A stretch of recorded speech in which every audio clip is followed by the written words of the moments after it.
My name is the Reverend Dr. Jerome D. Taylor.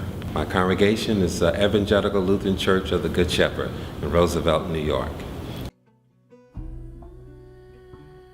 Yeah, it was very scary. I have been so scared in my life, sitting in that living room with my wife and my granddaughter and my daughter, and these trees started falling down. It was a very frightening experience. Everybody screaming. It was very scary because those trees were just giant trees. But when it was all said and done, we felt we were so blessed because they really didn't crush the house like we thought it was going to happen. Considering that I have members who live in Freeport who lost everything. They were totally flooded out. Their stuff was washing down the street. Matter of fact, the Coast Guard had to come in a boat to get them out of the house. So I had 3 families like that lost everything. So I told them to call Lutheran Social Services for disaster relief. So they said that they filed and did all the filing. So hopefully they will get some help. I'm William Baum. I'm the pastor of St. Barnabas Lutheran Church in Howard Beach, Queens, in New York City. The day before the storm arrived, it was Sunday morning here, and we began to realize that it was likely to be severe. So I gathered up all my letterhead, my Rolodex, all the usual materials from my office, and realized it's time to take those out of here. I took them home.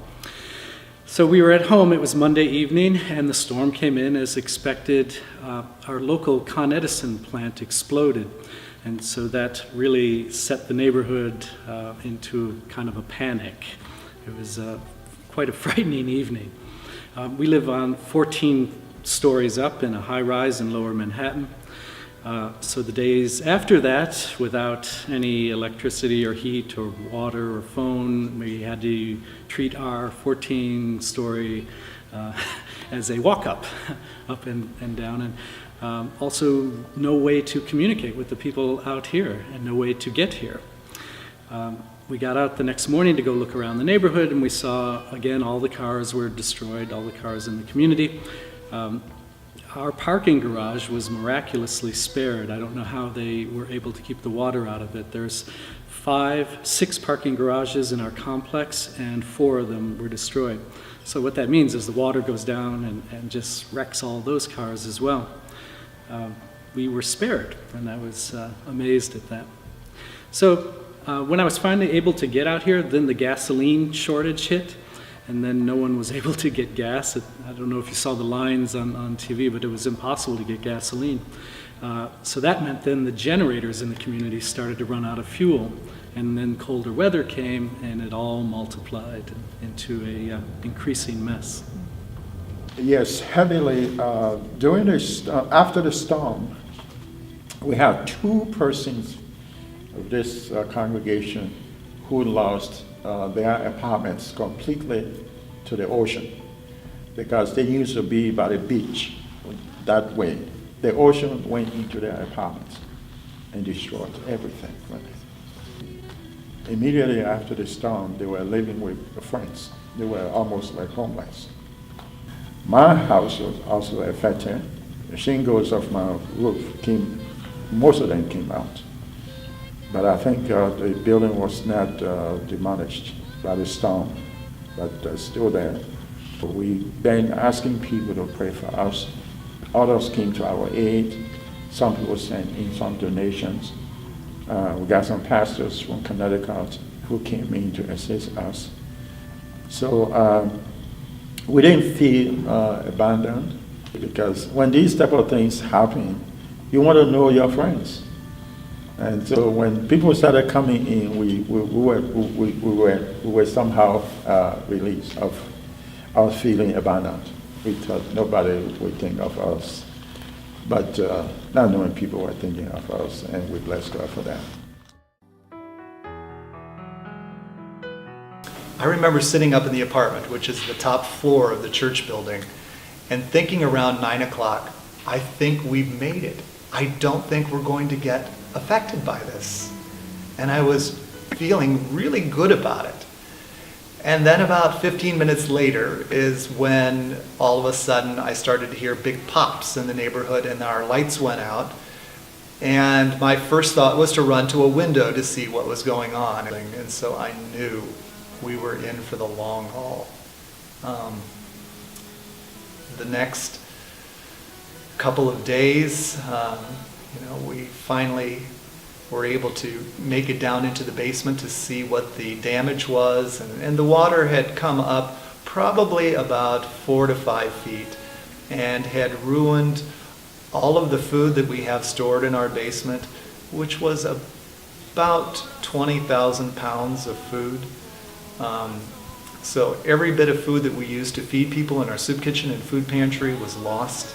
And so that following Saturday, we organized with our church members and with people from the neighborhood and the community. And we organized about 80 volunteers who spent the whole day going down into the basement and bringing up rotten food and putting it out on the sidewalk. And that day I'll never forget. I'm Harvey Von Harten, and I'm the pastor of St. Paul's Lutheran Church in Coney Island. It's only been, what, 2 months or something, but it feels like half a year. We had 5 feet of water in the entire building, and that meant that all the electronic things, computers and all that sort of thing, were done for. The electric, we lost some of the electric and some we didn't, and we still have electrical problems in one part of the church, which isn't used much, so that's not a hurt for us. But we were lucky to have, the boiler was underwater, but we had two fellows in to do some repairs that cost us a few $100s, and we were back in space. So it only took us a day to get heat, which is a good thing. I am Bishop Dave Benke, the pastor of St. Peter's Lutheran Church, Brooklyn, New York. That's located in the Cypress Hills section of East New York.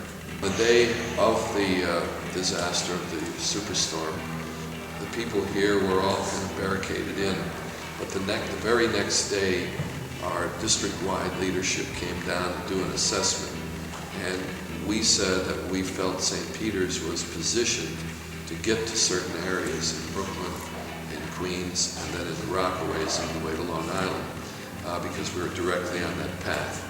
So at that time, the interior leadership here, including our deaconess who lives in Far Rockaway, said, we're willing to be a host site for whatever happens. It's in the back room. People would donate the clothes. In a catastrophe like this, we just gave it away. I mean, we couldn't give it away. It was absolutely devastated. Everything got thrown out. So it was not that the clothes that we had here, but we said if anybody comes in and needs something, and we have, because we only have a little bit there, that we would just give it to them at this point. Mops with bleach that we couldn't stay in here anymore. The smell from the bleach was so bad. We mopped up everything as best we could, and we had to get out. Come back, out, come back, out. It was an ongoing process. I'm on the council. I'm also on the Altar Guild. And my mom lost her house. She's in our basement apartment, and that was all gone. So that's about it. My children were baptized here, and hopefully my son will get married here. And with all the damage we sustained here, I just really like to see the church back up and running, Sunday school back in, and all our after Sunday school coffee hours. Our kitchen is a mess, and the office is a mess, so we'd like to see that repaired. And my own story is that my house was a higher house, so I had a finished basement, and everything in there was pretty much destroyed under 5.5 feet of water. So we're muddling through that, and we'd really like to see something taking place here to get better. Our main problem right now is this church. All the people that we wanted to help get this church back in order are all doing their own houses, are all senior citizens, and we're getting nowhere right now. They were not able to do adequate worship up there for a long time because there was no heat. Right. And for a long time, no electricity, you know? Right. So they've begun to at least get that kind of stuff back. We can again begin the process of trying to envision that future here. A lot of people are still displaced and living with other folks. And who knows? Because my life was still extremely busy after Irene, I wasn't finished with my place, even though it wasn't so badly damaged after Irene, when Sandy hit. Well, realistically, because of, I'm dealing with 5 different buildings myself personally. I've got to really direct my attention elsewhere now. And so when we came in, the first thing I did in the first week was just check on as many people as I could, especially the most vulnerable, even the very first day we got back here in the Long Beach, the day after the storm. And once I understood, that people were, basically being looked after. One person we didn't know about right away, and we climbed through her window to see if maybe she was a body inside. And then we found out later that she'd been rescued because she was one of those determined to stay, and when the water was waist deep, she was really panicking. The National Guard got her out. While our congregation members are no good at any kind of long-term stuff, they're really good at rising up to the occasion for short-term things. And even if they've been fighting with each other tooth and nail, when there is a crisis, because of their background that I shared with you earlier, they all come together and are there for each other. And that's exactly what happened here.